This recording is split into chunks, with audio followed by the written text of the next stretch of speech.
welcome back.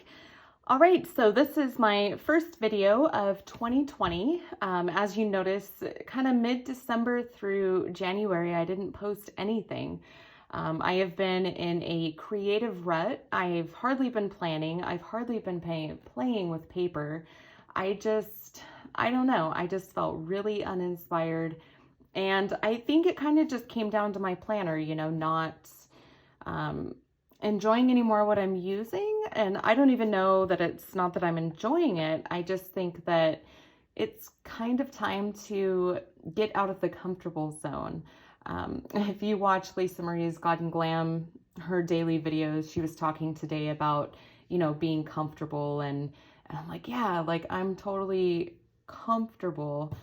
And it's time to just kind of try something new and do something new. So I just wanted to talk through the different planners and things that I'm planning to use for 2020. I think I am going to be switching it up for the first time in 5 years. So with that being said, let's go ahead and take a look at the things I will possibly be using for this year. All right, so first things first, I have this B6 cover from Chic Sparrow. This is in the Fergus color, and I'll be using this color because my last Echo Park paper sub box came, and I think the colors are going to work absolutely perfect with this. So like I said, that's a B6, and last year I was using my B6 for my health planner.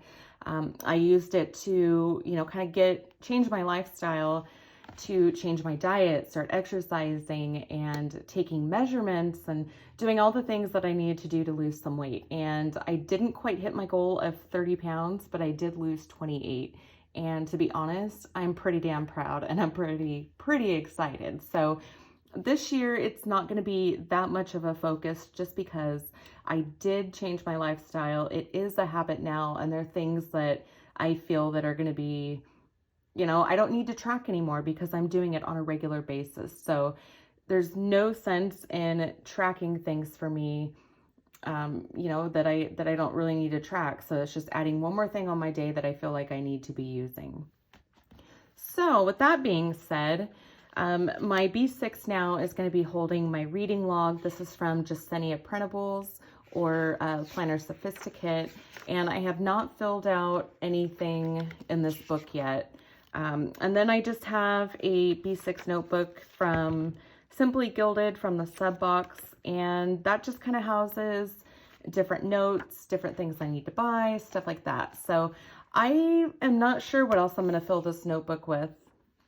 I know that I still definitely want to use it, but I just don't have a concrete 100% what I'm going to be using. I think I will be adding a notebook for sermon notes, so that could fill up quickly in that one.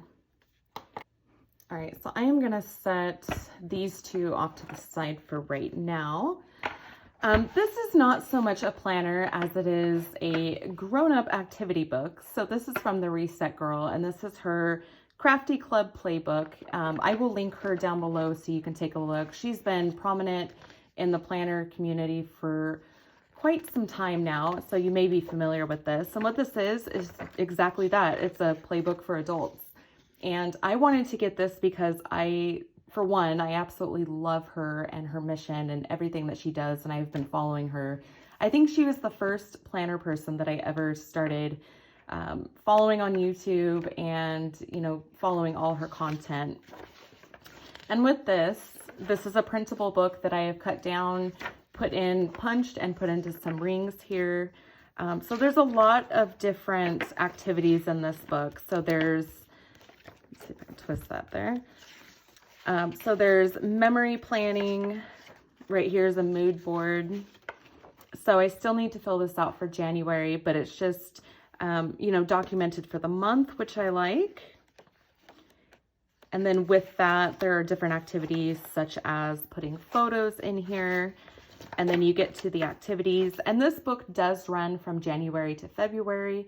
Typically her books run 3 months at a time, but because she was starting over for the year, this one only runs 2 months. So you may think that these rings are ginormous and way too big for this book, but I do plan on putting the next book in here.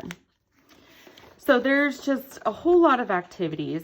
Dress the Honeys, washi snowflake, create a collage with stamps. So I did stamps, all kinds of different things here.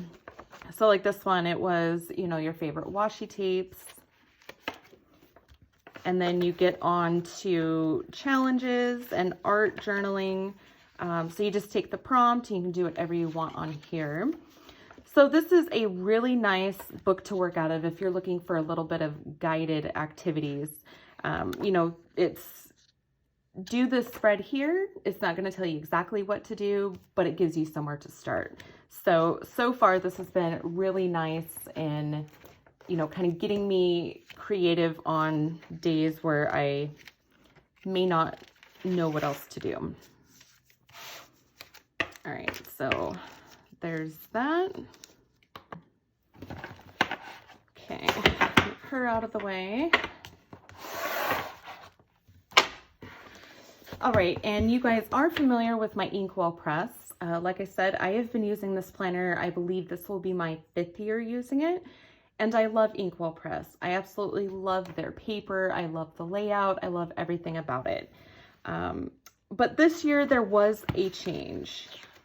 And that change was moving here where they're putting things on the sidebars that says escalate, cultivate, and accommodate, which follows Tanya's philosophy, the different podcast things or Facebook Live she does. It's more of following her, you know, system for planning.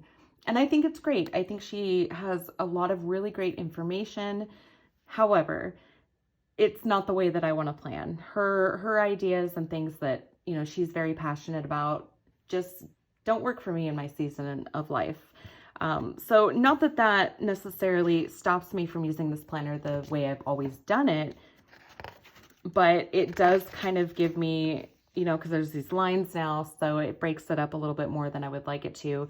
Not that I can't cover it, but I don't know. I just, you know, like you just get bored. I guess that's the only thing I can say is I'm just bored with this planner. I don't like the changes. I have been forcing myself to use it, and I just think I'm over it.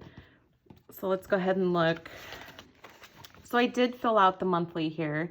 I was putting just, you know, like one thing that happened today or something I'm thankful for. And by the 12th, I was already done with that. The first week I was really jazzed up because it was a brand new planner. Everything was fresh. Everything was new. I couldn't wait to get in it. And the first week turned out great. Second week, kind of started slowing down. The third week, you could tell by like Friday on, there really wasn't a whole lot of anything. By the end of the month, I was just over it, like completely over it. So we have that week, and then there's last week, and that's all I did. And I just didn't want to be in this planner at all. And so I was like, okay, so let's see what else I have. So for the first part of February, nothing's been done. All right, on to my potential planner for 2020. All right, so this is an A5 folio from Chic Sparrow in the Highland Green. I got this for a steal on the buy sell trade board, and I don't know, green, between green and teals and things like that, it's my favorite color. So when I saw this listed for a can't pass me up price, of course I bought it. And no surprise, it's a Hobonichi. I have been eyeing this planner for, God, years now. And I actually bought one in 2018, and I played around in it in a little while. But I wound up not using it because the biggest difference that you'll notice with this planner is that the columns are narrower than they are for, say, the Inkwell press here. So let's just flip to a page. So this one is bigger than 1.5 and this is smaller than 1.5. So I knew that it wouldn't fit any of my stickers. And if you've been following me for a little while, you know that Paper and Glam is my shop. She's my girl. You know, I don't use anybody else's stickers. So that was really the biggest reason why I didn't wind up switching over. And I will say for the Inkwell press, I do really love that the rings are here. I have a ring punch. I can put anything in here, but you know, I don't need to add a whole lot of stuff. All right. So once I got over the fact that I couldn't put my stickers in here, I thought, okay, well, I have dailies. I can put them in my dailies. And then I thought, well, am I going to use a daily? Do I actually have that much stuff that I want to put in there? Which at the time the answer was no. So I wound up not using it, and I still have it, and I still use the paper to test, you know, different pens, washi tape, things like that on. All right, so let's go ahead and go to the month. So I was just playing around with December here. Let me just zoom you in a little bit. All right, so I played with December, and I do purchase all of the Reset Girl stickers, and with her stickers usually comes the planner kit with that as well. So I used the planner kit in December. I like the way it turned out. There's just something about this paper that is just so delicious, and you can't stop playing with it. I don't know if it just reminds me of like a well-worn book or like Bible pages. I don't know. I love it. So since December didn't have any weeklies or dailies, I just did that. I put it away. And then once the new year rolled around, I still didn't know what I was going to be using this for. So I kind of just laid washi tape and let it go. I kind of dabbled in the week a little bit. So I will show you my first week. And so I thought I would put some trackers in here, some quotes, a couple things that were going to be happening. So like plan or, you know, do a YouTube video or a Reset Girl live show. Just kind of did a sketch on what I thought I might like the daily to look like. So the first week that went really well. I used that. I loved it. I did that in conjunction with my Inkwell press. And then the second week, I already fizzled out because I figured I had my Inkwell press. I didn't need another planner. It was more of just busy work. And again, you know, filled this week out, didn't do anything. All right, so we see here the first day, the first daily, and I decided this year I'm going to be reading the Bible in the year, and with doing that, I wanted to do it chronologically, and I have an app that tells me what to read for the day. So I was putting the scriptures that I needed to read up here. I'm using a few Reset Girl stickers. She has them specifically formatted for the cousin. So I use the date stickers, a couple honeys, which are probably going to find their way in every spread that I do. And then she had the First Love Club challenge. So just to define surrounded and then what it means to me. And then I did a couple of days here, you know, but just like everything else, I fizzled out. Nothing sounded good. I didn't want to be in any planner. Yeah, so fast forward to today. So really this weekend I did some thinking, and I knew that the Inkwell press, I think we're going to break up this year. I just feel very bored in it, and you know, I used it forever. I know the Erin Condren I used for a year and it just wasn't for me. So she was out, and I just kept coming back to the Hobonichi. I'm like, I just really love this and I want it to work. So the first, no, I didn't do anything on the first. But for the second, what I did, still doing the scriptures, I did fall quite a bit behind, but we're only reading 3 chapters a day roughly, so I can catch up no problem. I haven't done the catch up yet, but I'm sure by this weekend I'll get caught up. So I knew I wanted to do the scripture reading to read the Bible in a year. And then I also have this from the Prayerful Planner, and it's a daily scripture writing prompts. And I am in the group. I don't have one of her planners, but I do really like looking at all the gals' spreads and, you know, kind of different things they do to incorporate scripture and some prayer and God time into their day. So I decided to print this out and putting the scripture up here, and then just using these little Reset Girl hexagons to use this checklist. So I wrote down my scripture, writ's a word, right? Wrote down my scripture, and then I did a little bit of journaling here, And then also incorporated my Paper and Glam sticker here. And yesterday I was kind of still doing a rough draft of what I wanted to do. And then today I think I have exactly what I want to do. So I have my scripture reading, my scripture writing, which that's done. And then in my Inkwell press, every day I used to do the hydrate, what I was doing for dinner, how many pages I read, and what workout I did. So I decided to utilize this column on this side to put those things that I know will be constant. The second part here to put down all the things that I need to do for the day. And then everything after the scripture here will just either be journaling, art journaling, putting any corresponding Paper and Glam sticker, you know, for any celebration that we have that day. So I think that's ultimately what I'm going to be doing for 2020. I am not much of, I can't draw, I can't doodle, I can't letter, but I knew that I wanted to do a little bit more something creative, whereas here in the Inkwell press, you know, it's just, I was doing the exact same thing over and over. Every way that I laid out the week, every week, it, you know, the stickers would change, the way I would lay them down would be a little bit different, but, you know, I don't know, it became boring. I found myself, I'm just not in this planner anymore, and I don't want to be in this planner anymore. I knew that I still want to use my Paper and Glam stickers. I think those stickers are stickers that I'm never going to give up. But, you know, like I said, I couldn't put these stickers in the weekly view, but I can use them in the daily view just fine.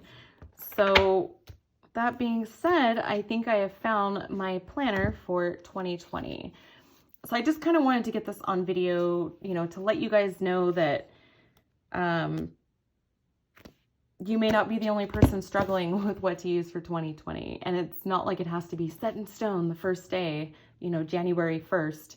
I have always been very set in the planners that I would be using, always use the same thing, but you know, you get comfortable and then it's not fun for you anymore. And I want my days to be fun. I want everything I do to have a little bit of creativity in it. So yeah, I definitely think this is what I'm going to be using for this year. I would love to know your thoughts down below, what you are going to be using for the year. Do you have any indecision? Do you not know what you're going to be using? I don't know. I just kind of wanted to talk it out. So if you have any ideas, you know, what you think, what else would you put in this B6? You know, I don't want to let it go to waste, but I don't need it for what I needed it for last year. So yeah, I think that's all I've got. Just kidding. One more thing. And I did transition to these little binders. And would you look here? I actually subscribed to real stickers. So I figured it was going to cost me about the same amount of money to buy the digital version. So I thought, all right, let's just save some time and get the subscription. And I love Lisa Marie and try to support her and everything that she does. So I bought stickers, and then my bigger binder, I cut down everything in half and then punched them to fit in here. That way I can still utilize my digital products. And then the Reset Girl, like I said, with her monthly collections, she is still releasing some planner stickers. So a lot of these are sized for the weekly. So if I do need to highlight something in the weekly or the monthly, I will have those. All right, for real, I'm done this time. Let me know down below what you're going to be using and if you have any indecision for 2020. Thank you guys so much for sticking around if you are a subscriber. If you liked this video, please give her a thumbs up on the way out. And if you haven't already, subscribe to my channel and I will definitely see you in a few days with a new video. Thanks for watching. Bye.